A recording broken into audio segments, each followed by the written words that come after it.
有冇諗過一份保險可以做到有病賠錢，冇病儲錢？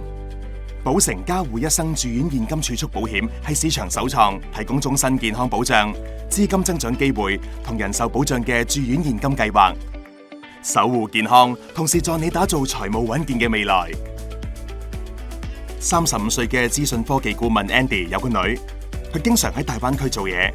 雖然有份醫療保險，但為咗加強住院時嘅保障同建立長期儲蓄，佢決定投保保誠加護一生住院現金儲蓄保險。38歲時，佢滑雪受傷喺深圳住院10日，每日得到當時保額 0.1% 嘅每日住院現金保障，合共$1250，用嚟請臨時看護。55歲時 ，Andy 有次工作期間暈咗，喺澳門住院3日，並確診嚴重二型糖尿病，得到每日住院現金保障共$375。同時，呢個計劃亦係市場首創，因為嚴重糖尿病提供一筆過賠償。Andy 因此得到當時保額 5%， 即$6250嘅長期病況保障，佢會用筆錢嚟打胰島素針。65歲時 ，Andy 不幸車禍重傷，喺香港住院100日，其中10日留醫深切治療部。除咗每日住院現金保障嘅$11,250外，每日額外仲有當時保額 0.1% 嘅深切治療住院現金保障，共$1250。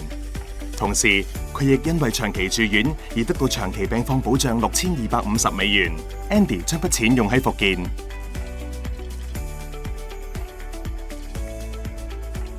80歲嘅 Andy 多年嚟已索償超過$26,000。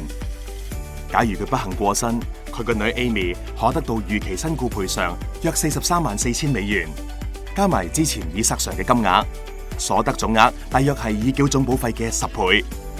如果佢選擇退保，可得到預期保單價值約$338,000，加埋之前已索償嘅金額，所得總額大約係已繳總保費嘅8倍。保誠加護一生住院現金儲蓄保險，無論住院、生病或健康，均可兌現。守護當下，亦可保障你同摯愛嘅未來。